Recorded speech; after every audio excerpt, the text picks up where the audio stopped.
साल में पुरानी टीम के साथ हम ये उम्मीद करेंगे कि वो पुराने जख्म हमें एक बार फिर से दोहराया ना जाए। विराट कोहली का फॉर्म अगर गड़बड़ होता है तो उनके सारे फैंस से उम्मीद करते हैं कि जल्द से जल्द किंग कोहली को ओडीआई फॉर्मेट खिलाया जाए। जितना बेसिकली हमारे कोच का रुझान रियान पराग के ऊपर था, मुझे लगता है कि रियान पराग वो चौथे ऑलराउंडर और wild card entry champions trophy में रियान पराग हो सकता है। इसी बात का डर था, सबसे ज़्यादा इसी बात का डर था कि कहीं अगर जसप्रीत बुमराह इंजर्ड हुए तो हमारे हाथ से चैंपियंस ट्रॉफी ना निकल जाए।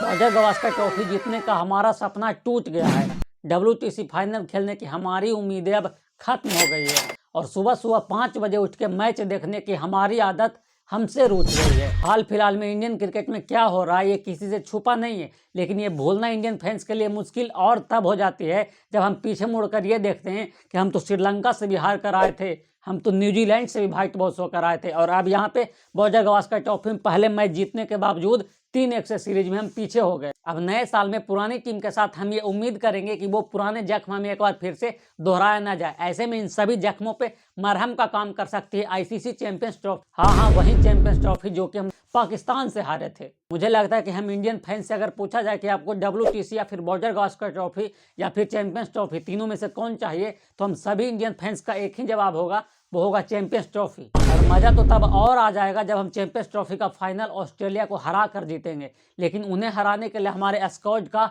स्ट्रॉन्ग होना बहुत ही जरूरी है। खबरों के मुताबिक 12 जनवरी तक सभी टीमों को अपने अपने स्क्वाड का ऐलान कर देना है फॉर द चैंपियंस ट्रॉफी। ऐसे में अगर आप इंडियन फैंस हैं तो आपके मन में ये सवाल तो जरूर आए होंगे कि कौन कौन से वो 15 खिलाड़ी हैं जो कि चैंपियंस ट्रॉफी के स्क्वाड में अपनी अपनी जगह को बनाएंगे। अगर आपके मन में ये सवाल आ रहे हैं तो हम किस लिए हैं, हम आपको बताते हैं ना। जी हाँ भैया, आप लोगों ने बहुत ही ज़्यादा कमेंट किया कि चैंपियंस ट्रॉफी के स्क्वाड पर एक वीडियो आनी चाहिए, और जब आप लोग कमेंट कीजिएगा और हम पूरा नहीं करेंगे, ऐसा कैसे हो सकता है। तो आप लोग की भारी डिमांड पे हाजिर है चैंपियंस ट्रॉफी के स्क्वाड वाली तड़कता भड़कता धमाकेदार वीडियो। और आज हम देखेंगे कौन से वो 15 खिलाड़ी हो सकते हैं जो कि दुबई में जाकर चैंपियंस ट्रॉफी को टीम इंडिया लाएंगे और साथ ही साथ पाकिस्तान, ऑस्ट्रेलिया और इंग्लैंड तीनों को हरा के अपना बदला पूरा करेंगे। जब आप स्क्वाड की बात करते हो तो सबसे पहले आपके मन में ये सवाल आता होगा कि जिस प्रकार से अभी हम BGT हार कर आ रहे हैं, क्या अभी भी कप्तान हमारे रोहित शर्मा होंगे, और अगर रोहित शर्मा नहीं होंगे तो कौन होंगे? क्या जसप्रीत बुमराह होंगे, शुभमन गिल होंगे, हार्दिक पांड्या होंगे, कौन होंगे? आप लोग के जितने भी सवाल हैं सब पे विराम लग चुका है दोस्तों। लगभग ये ऑफिशियल हो गया है कि हम इंडिया की कैप्टनसी करेंगे हमारे हिटमैन रोहित शर्मा, और होना भी यही चाहिए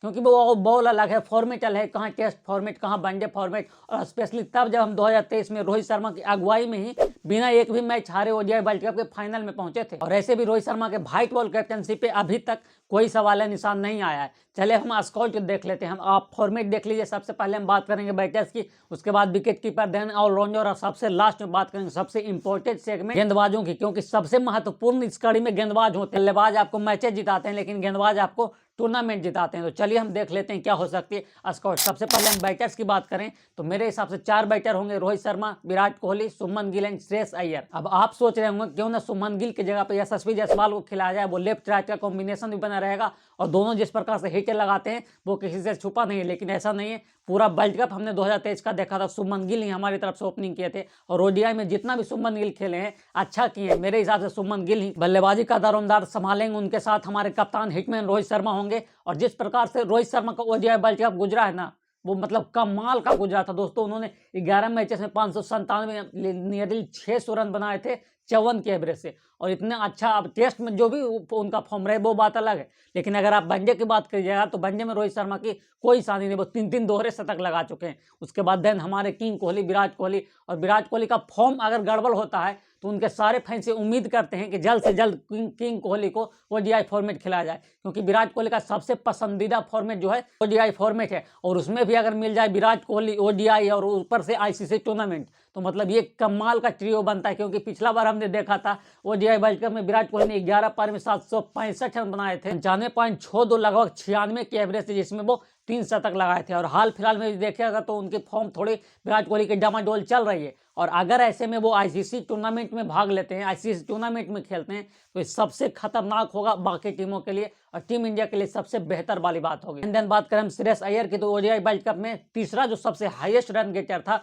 वो श्रेयस अय्यर ही थे, जिन्होंने 530 रन बनाए थे लगभग 66 की एवरेज से। भले ही शॉर्ट बॉल उनकी प्रॉब्लम हो सकती है, लेकिन ओडीआई वर्ल्ड कप में हमें वो दिखा नहीं था। और वनडे में वो अच्छा करते, भले ही T20 टेस्ट में उनकी तो खैर कोई बात नहीं, लेकिन वनडे में वो हमेशा अच्छा करते हैं। अगर बात करें हम आगे बढ़ते अब विकेट कीपर की, तो विकेट कीपर में 2 स्लॉट है, तीन बल्लेबाज हैं, ऋषभ पंत, संजू सैमसन एंड केएल राहुल। अगर मैं पर्सनली अपनी बात करूं, शायद आपकी भी बात करूं, तो हम दोनों मिलकर अगर पिक करेंगे तो वो संजू सैमसन होंगे, लेकिन हम दोनों को पिक करने से कुछ होता नहीं है। हम सबको पता है कि टीम अगर प्रेफरेंस देगी तो वो ऋषभ पंत को ही देगी, चाहे उनका फॉर्म कुछ भी रहे। ताकि दोनों के अगर वनडे के आप आंकड़े देखेगा तो ऋषभ पंत ने 865 रन बनाने के लिए 35 के एवरेज लगाया, तो वहीं पर 14 मैचेस में 510 रन बना चुके हैं, 57 के एवरेज संजू सैमसन। तो आंकड़े भी संजू सैमसन के बेटर है, लेकिन मेरे हिसाब से मुझे लगता है ये टीम ऋषभ पंत को पिक करेगी। हालांकि मैं संजू सैमसन को पिक करूंगा, लेकिन ये टीम शायद ऋषभ पंत को पिक करे। अगर बात करें एक और विकेट कीपर, तो वहां पे तो हमारे कमाल लाजवाब केएल राहुल होंगे। अब भले ही केएल राहुल का नाम सुनते ही आपको वो ओडीआई का फाइनल याद आता होगा, जहां पे वो एकदम धीरे टुक टुक करके खेले थे, लेकिन सिचुएशन वाइज वो बात अलग ठीक हो जाता है।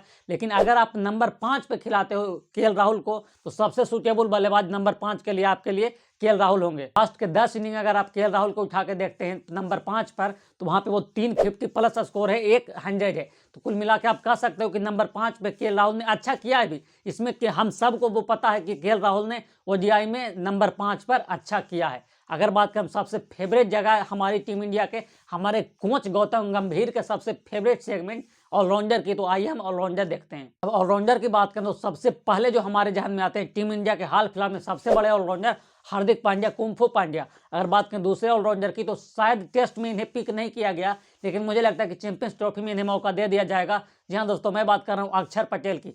तीसरे ऑलराउंडर की बात करते हैं, तो तीसरे ऑलराउंडर में अब क्योंकि आप दुबई में खेल रहे हो, एक एक्स्ट्रा स्पिनर लेकर जरूर जाओगे। यहाँ पे 2 आपके लिए खिलाड़ी होते हैं, वॉशिंगटन अति सुंदर और सर रविंद्र जडेजा। क्या आप जड्डू को लोगे?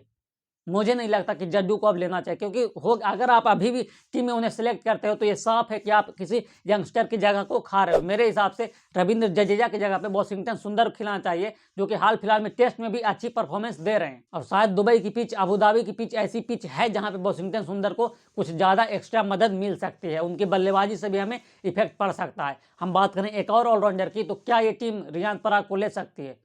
जी हाँ दोस्तों, मुझे लगता है कि क्योंकि जिस प्रकार से आपको हाल फिलहाल में याद होगा, रियान पराग हमारे एक नए ऑलराउंडर निकल कर आए थे। बल्लेबाजी रियान पराग कर रहे हैं, गेंदबाजी रियान पराग कर रहे हैं, फील्डिंग कैचिंग रियान पराग पकड़ रहे हैं। मतलब जीजी एरा में रियान पराग एक गजब का ऑलराउंडर बन के आए थे। पहले वनडे में 3 विकेट लिए हैं, और जितना टीम का रुझान, जितना बेसिकली हमारे कोच का रुझान रियान पराग के ऊपर था, मुझे लगता है कि रियान पराग वो चौथे ऑलराउंडर और wild card entry champions trophy में रियान पराग हो सकते हैं। आप कितने सहमत हैं इस बात से, आप मुझे कमेंट में बताइए। बाकी हम बात करें अगर गेंदबाज की, तो सबसे महत्वपूर्ण वाली जो कड़ी होती है यहीं पे आती है। और सबसे पहले देखिए, हमारे वाइस कैप्टन हो जाएंगे अब जसप्रीत बुमराह, लेकिन उनकी फिटनेस पर सवाल है। जितना हमने उन्हें बीजीटी में यूज किया था, इसी बात का डर था, सबसे ज्यादा इसी बात का डर था कि कहीं अगर जसप्रीत बुमराह इंजर्ड हुए तो हमारे हाथ से चैंपियंस ट्रॉफी ना निकल जाए। क्योंकि जसप्रीत बुमराह अभी फिलहाल वो गेंदबाज बन चुके हैं जो कि किसी बल्लेबाज को किसी भी ग्राउंड पे किसी भी समय आउट करने का मादा रखते हैं। अब बैक की इंजरी उन्हें एक बार लंबा ले गई थी, हम सबको याद ही होगा। अब रिपोर्ट्स का ये मानना है कि तब तक अभी अच्छा लंबा 1-2 महीने का टाइम है,